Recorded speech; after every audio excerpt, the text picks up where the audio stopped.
पर अपवर्तन का सूत्र। गोलीय उत्तल पृष्ठ पर अपवर्तन का सूत्र। गोलीय उत्तल पृष्ठ पर अपवर्तन का या निगमन करना, वही फार्मूला इसमें भी लगेगा, लेकिन इसका गोलीय उत्तल पृष्ठ हो जा रहा है। क्या हो जा रहा है? गोलीय उत्तल पृष्ठ। तो सबसे पहले हम एक गोलीय उत्तल लेते हैं दर्पण, जो यह विरल माध्यम, दो माध्यमों को यह अलग करता है। गोलीय उत्तल पृष्ठ जो है वह दो माध्यमों का अलग करता है। यह माध्यम विरल है,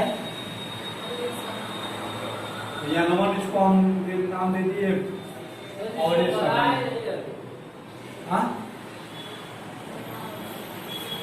इसको नहीं बताया। Yes P yes dice. अब यहाँ ध्यान देने की बात है, यह हमारा गोलीय उत्तल पृष्ठ है। अब इसमें अगर एक भाग ड्राई कर दिया, कलई कर दिया जाए तो क्या होगा? प्रकाश दूसरे माध्यम में नहीं जाएगा, है ना। अब यह गोला इस टाइप का है, उत्तल पृष्ठ लिया गया है। यह उत्तल पृष्ठ है, इसका मतलब इसका कहीं कहीं वक्रता केंद्रित साइड होगा, क्योंकि यह इस प्रकार के गोले को काट के बनाया गया है। तो इसका मान लो वक्रता केंद्र हमारा यहाँ मान लीजिए सी है। क्या है? सी है। तो वक्रता केंद्र से इस जो पृष्ठ लिया गया है, इसके किसी बिंदु पर अगर रेखा खींची जाएगी तो रेखा हो जाएगी। मान लो इधर से खींच दी, मान लीजिए, ये हमारा क्या हो गया? अभिलंब हो गया। क्या हो गया? अभिलंब। यार मान लो तो ये हमारा अभिलंब हो गया, यार इसे नाम कर दिए। अब इसके पृष्ठ पर जो वह है मुख्य अक्ष, मुख्य अक्ष के किसी बिंदु पर एक बिंदु वस्तु हम ले लिए, कोई छोटा सा वस्तु ले लिए। अब इससे प्रकाश किरणें जो है कि इसके जो अभिलंब खींचा गया है इस पर आपतित हो रही है। तो यहाँ इसके बिंदु पर प्रकाश की कोई पर आपतित हो रही है।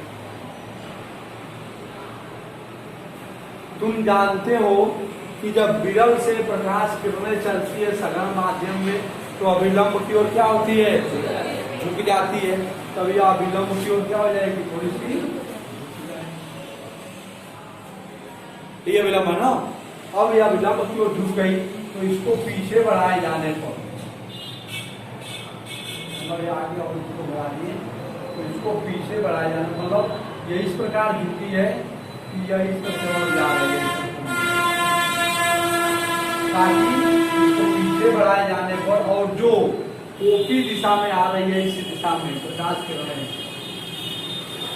वह वक्रता केंद्र से होकर जा रही है। और तुम्हें पता है वक्रता केंद्र से होकर जा रही है तो अभिलंबवत गिर रही है। वक्रता केंद्र से होकर जा रही है, क्या हो रही है? अभिलंबवत गिर रही है। और जो अभिलंबवत गिरती है वो क्या होता है? उसको पीछे की ओर वो किरणें चली जाती हैं फिर उसी मार्ग पर। तो इसको पीछे की ओर बढ़ाए जाने पर यह दोनों किरणें इस बिंदु पर गिरती है, जहाँ उत्तल पृष्ठ द्वारा बिंदु वस्तु का प्रतिबिंब हमें प्राप्त होता है। बिंदु वस्तु का प्रतिबिंब हमें प्राप्त होता है। तो इतना पहले आप कुछ नोट कर लो, नोट करो, लिखो। माना यस पी यस डैश एक, माना यस पी यस डैश एक गोलीय उत्तल पृष्ठ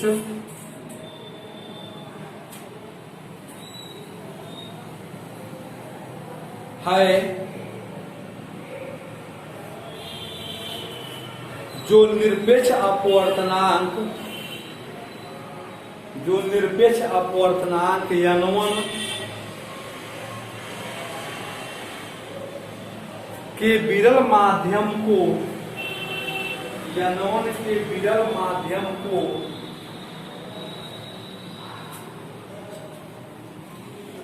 विरल माध्यम को निरपेक्ष अपवर्तनांक n2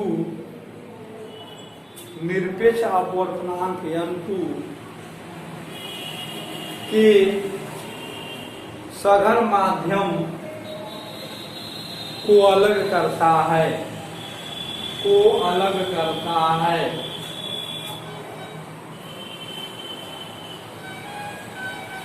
इस पृष्ठ का ध्रुव P तथा वक्रता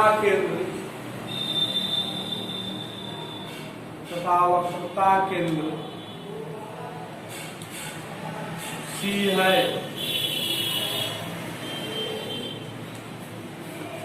इसकी मुख्य अक्ष पर एक बिंदु वस्तु O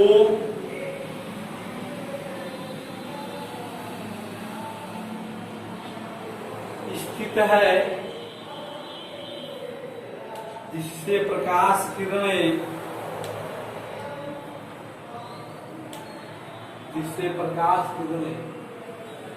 विरल माध्यम से चलकर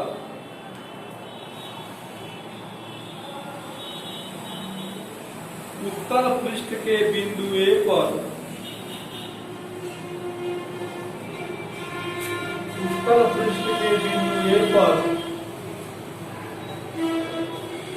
आपतित होती है। बिंदु A पर आपतित होती है।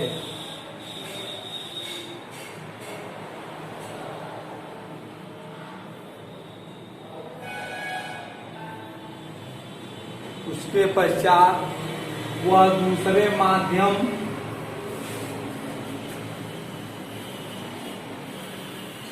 में अभिलंब की दूसरे माध्यम मतलब सघन में अभिलंब की ओर झुकती हुई अपवर्तित हो जाती है।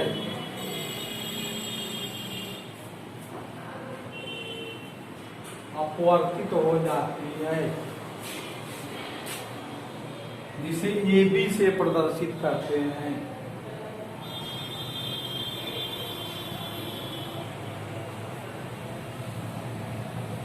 तथा दूसरी आपतित किरण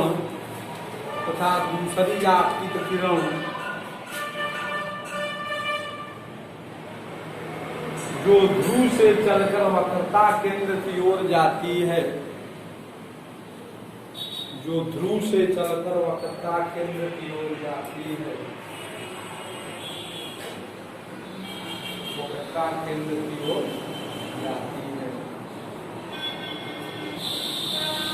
ये दोनों किरणें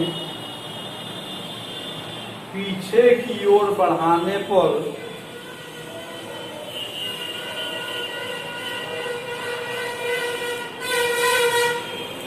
बिंदु I पर मिलती हैं।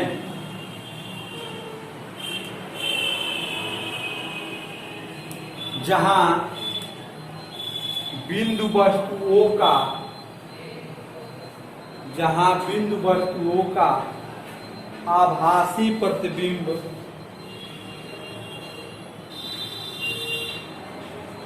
बनता है।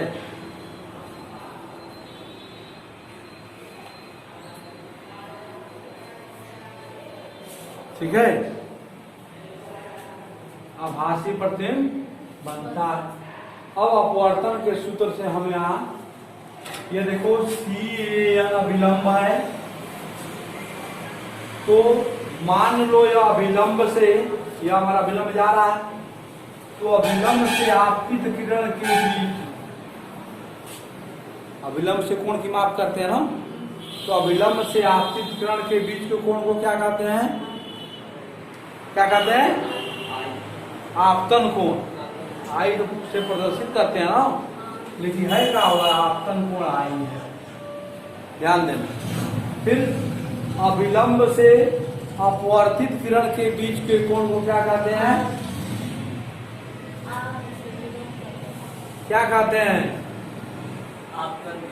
अपवर्तन कोण। अब इसे हम आर से प्रदर्शित करते हैं।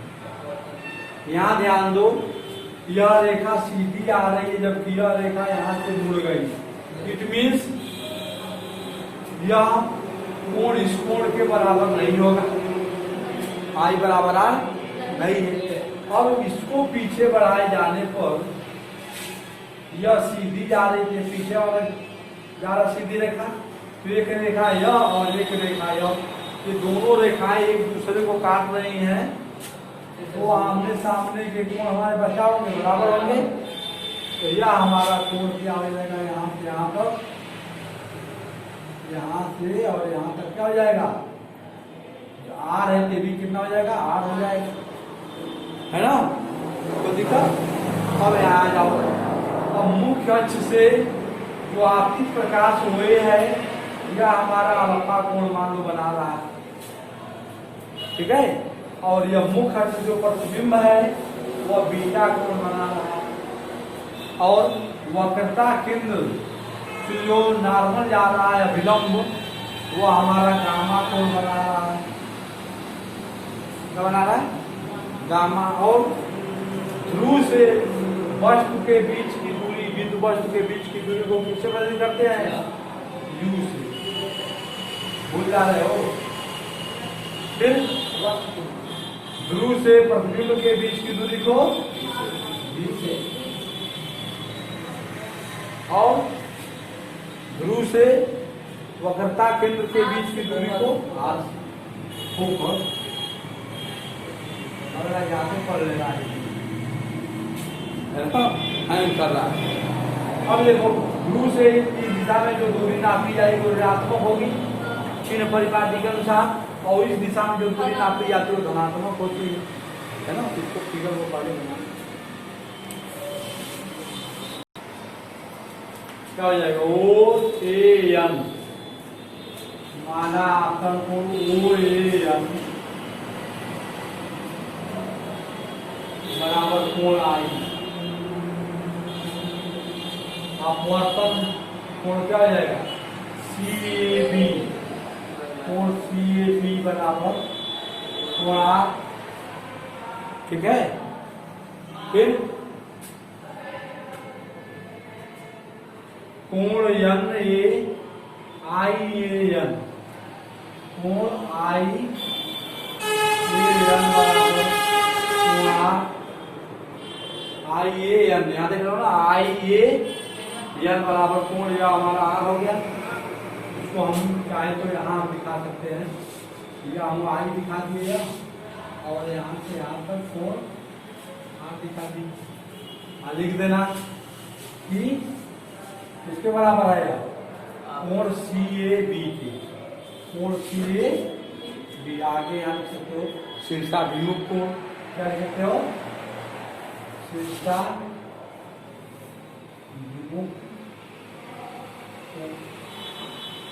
हो गया ना। फिर ये हमारा योग हो गया। अब कोण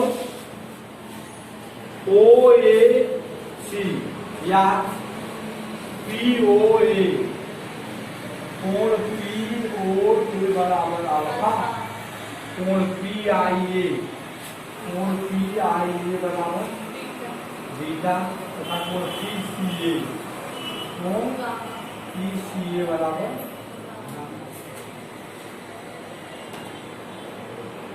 ठीक है। फिर पीओ क्या हो जाएगा, minus U, P I minus B, तथा पी सी प्लस आर। इतना तो हो गया मानक, हो गया ना। तो यह नोट कर लो, सब नोट कर लियो, तो नोट कर लो पहले। सबका नोटेशन बहुत जरूरी है जानना। मुख्य अक्ष पर बिंदु ए से, मुख्य अक्ष पर बिंदु ए से खींचे गए अभिलंब ये हम इसका नाम डालेंगे की लंबाई h हो तो की लंबाई h हो तो ये नोट कर लिए पूरा, तो मिटा देते हैं, इसकी आवश्यकता नहीं है, अब आगे आएगा तो वो नहीं है फिगर में। तो त्रिभुज OAC, त्रिभुज OAC में देखो यहाँ ध्यान से, OAC में यहाँ तुम देख रहे हो कि अल्फा और गामा, यह जो बहिष्कोण आ रहा है इन दोनों कोणों के योग के बराबर होगा। कोण बन रहा है ना त्रिभुज, इस त्रिभुज का जो बहिष्कोण आ रहा है वो सुदूर अंतर कोणों के योग के क्या होता है, बराबर होता है। तो कोण आर बराबर क्या मिल जाएगा, अल्फा प्लस गामा हुआ। फिर ICA में त्रिभुज ICA में, ICA ये बिंदु है, मतलब यह भी मान सकते हो। तो ICA में हाँ ठीक है, यह देखो यह क्या बना रहा है, आई है ना,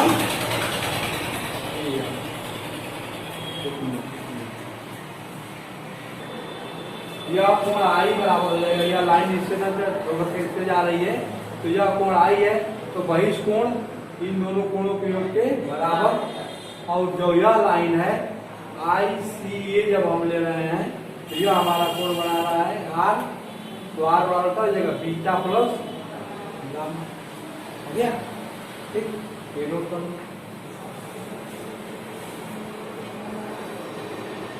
हम जानते हैं, हमने नोट कर लो, स्नेल के नियमानुसार, स्नेल के नियमानुसार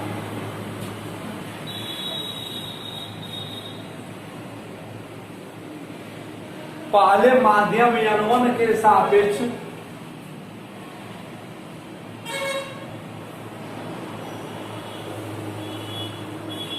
दूसरे माध्यम मतलब सघन N2, पहले माध्यम N1 के सापेक्ष दूसरे माध्यम N2 का अपवर्तनांक 1N2 बराबर साइन I बटे साइन R, और 1N2 हमारा क्या है, N2 बटे N1 है ना, उस दिन भी बताया गया था।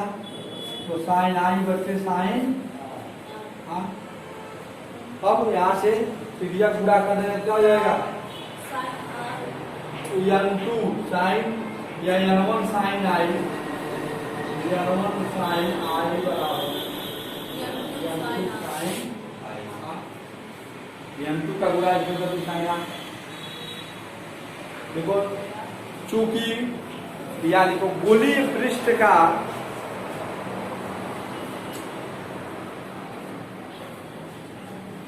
गोलीय पृष्ठ का व्यास यदि लिखो, यदि कर दो, यदि गोलीय पृष्ठ का व्यास जो यह व्यास है छोटा कर दिया जाए,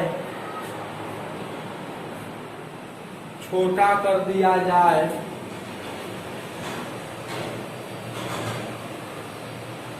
तो बिंदुए ध्रुव P के समीप होगा।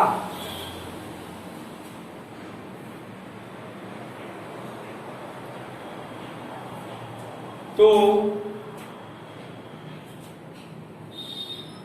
कोण I व R को, कोण I व कोण R को रेडियन में नापा जाए, तो कोण I व R को रेडियन में नापा जाए,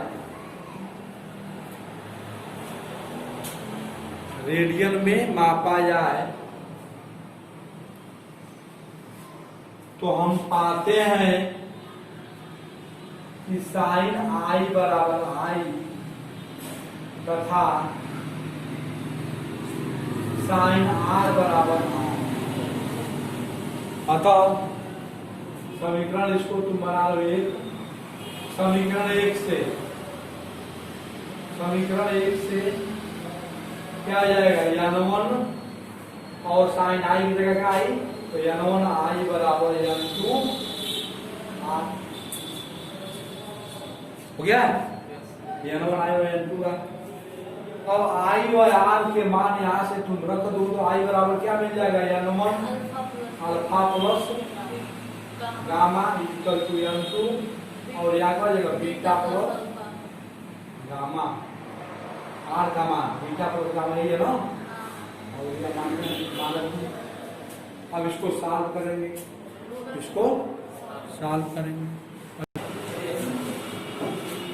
देखो यहाँ n1 alpha plus n1 gamma बराबर क्या हो जाएगा n2 बीटा प्लस n2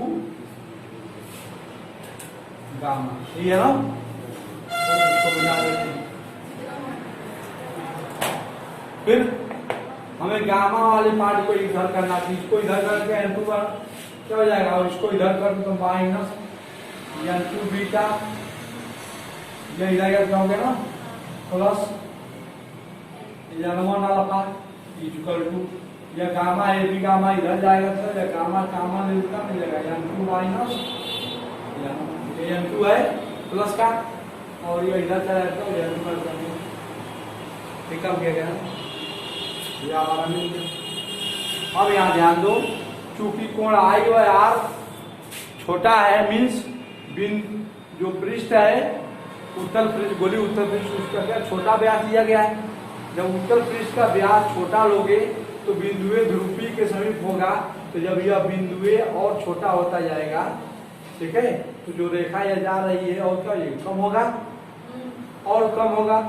एक समय ऐसा आएगा कि जो अल्फा है वो बहुत छोटा हो जाएगा बहुत छोटा हो जाएगा। तो इस स्थिति में एक लाइन लिख लो चूंकि गोलीय पृष्ठ का व्यास इसको लोग करना भी क्योंकि गोलीय पृष्ठ का व्यास छोटा माना गया है क्योंकि गोलीय पृष्ठ का व्यास छोटा माना गया है अतः अल्फा बीटा गामा भी छोटे होंगे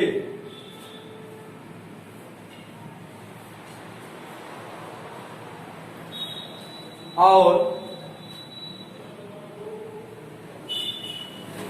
बिंदु ए और यम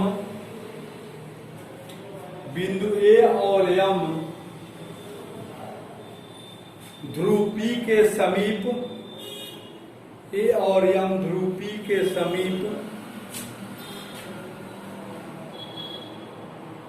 होंगे।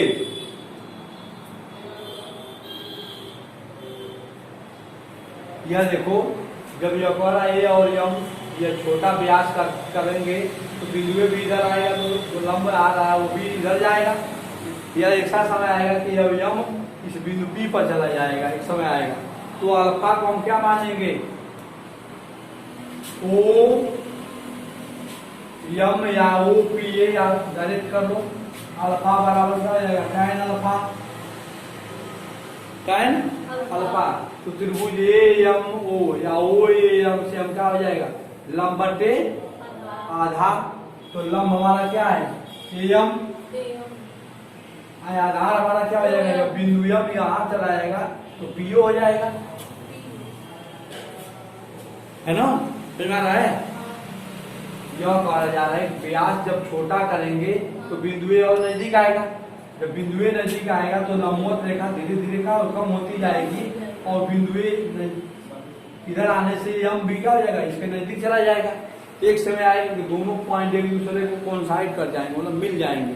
इस स्थिति में लंबाई तो हम यही से नापते हैं ना यहाँ से तो लंबाई नापते ना ये तो पीओ हो जाएगा और यम की लंबाई क्या है लंबवत है एच माना गया है तो एच बटे पीओ की लंबाई कितनी हो जाएगी माइनस में। इसी प्रकार बीटा तो tan बीटा और tan बीटा मीन्स क्या होता है यही बीटा है ना तो त्रिभुज आई ई ए आई ए एम से हमें क्या हो जाएगा एम लंब हो जाएगा एम और बटे पी आई तो एम की वैल्यू एच और पी आई की वैल्यू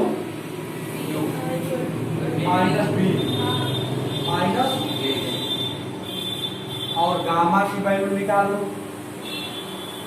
tan गामा, तो लंब तो वही रहेगा इस त्रिभुज में यच, याद आ करो एम अब बटे पीसी होगा ना, तो एम की वैल्यू यच प्लस आर। अब यह वैल्यू अल्फा बीटा गामा का मान यहाँ रख सकते हो, बोलो, तो इसको रखो और बीटा का मान यहाँ से रखोगे तो बटे minus B plus n1 alpha का मान x बटे माइनस यू और इक्वल टू है गामा यहाँ कर लो और नहीं गामा का मान ही रखना है तो n2 माइनस n1 और गामा का मान x बटे प्लस आर या लिखो कोई मतलब नहीं प्लस तो ही आता है।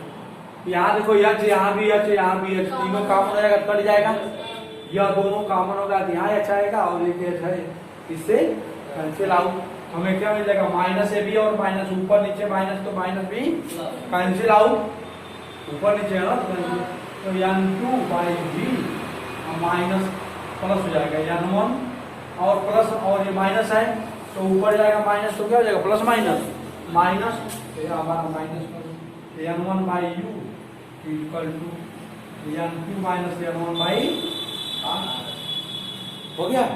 अब यहाँ से n2 कॉमन ले लो, ठीक है, n1 कॉमन ले लो तो क्या मिल जाएगा n2 बाई बी माइनस यह तो हो जाएगा 1 n2 बाई n1 हो जाएगा ना n2 बाई n1 क्योंकि यहाँ n2 है और यहाँ n1 कॉमन लिया गया है इसलिए बचे में n2 आ जाता है, n1 आ गया n1 बढ़ गया केवल n2 बच जाएगा यहाँ अब माइनस 1 बाई इस चीज को समझ रहे तुम लोग ना बाई बी कर लो आई इक्वल टू यहाँ भी n1 कॉमन ले लो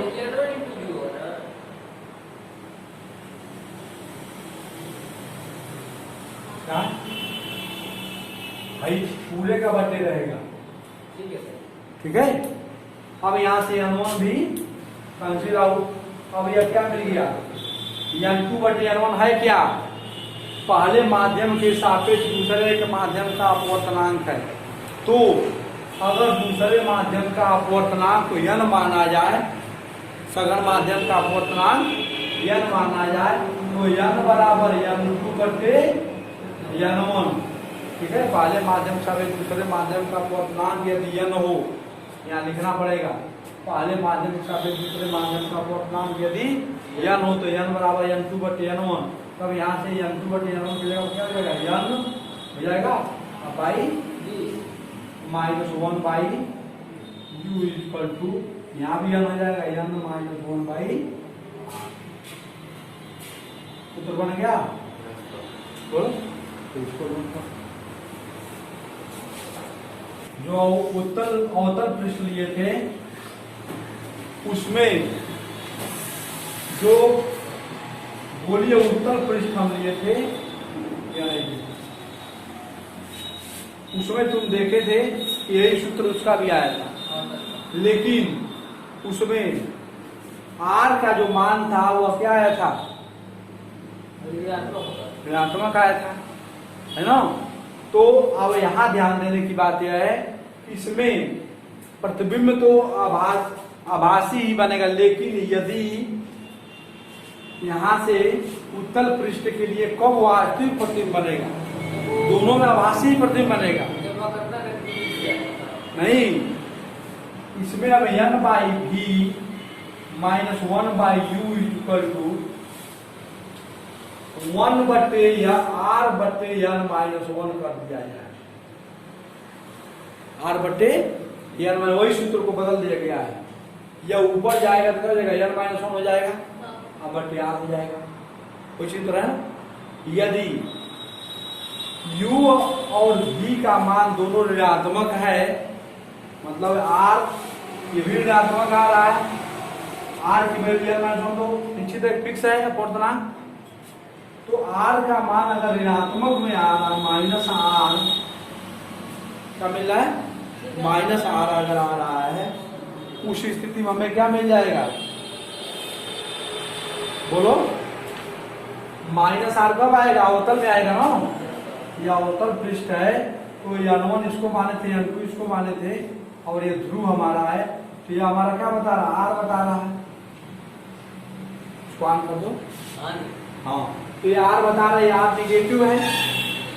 r क्या है, निगेटिव। बहुत मार्मिक बात बता रहा है कि r जब निगेटिव है, इस मीन्स या पूरी वैल्यू क्या हो जाएगी, निगेटिव है, क्योंकि n का मान 1 से अधिक होता, अपूर्णांक 1 से अधिक होता। जब वो 1 से अधिक होगा तो धन वाले में से 1 से अधिक है, धन वाले में से इसको घटाओगे तो पॉजिटिव आएगा, और ये निगेटिव है नीचे, तो ये प्लस, और निगेटिव में निगेटिव वैल्यू होती है ना, तो ये वैल्यू पूरी निगेटिव हो गई। जब पूरी वैल्यू निगेटिव कब आएगी, जब यह भी निगेटिव हो पूरा और ये भी निगेटिव हो। मीन्स u तो निगेटिव है लेकिन v भी निगेटिव होना चाहिए। तो u ऑलरेडी जो वस्तु है, बिंदु वस्तु हो, ये तो u ऑलरेडी निगेटिव है, इसकी बाईं ओर नापा जा रहा है ना, वो जो p है, ध्रुव है, इसकी बाईं ओर u तो ऑलरेडी निगेटिव है, और ये भी अगर निगेटिव हो जाए, क्योंकि जब आभासी प्रतिबिंब बना रहा है तो निश्चित है कि यहाँ से यहाँ तक की वैल्यू v है, तो v भी अगर निगेटिव हो जाए तो तुम जानते हो -1 और -1 -2 आता है ना। इसका मतलब ये भी निगेटिव और ये भी निगेटिव, तभी तो ये माइनस में आया।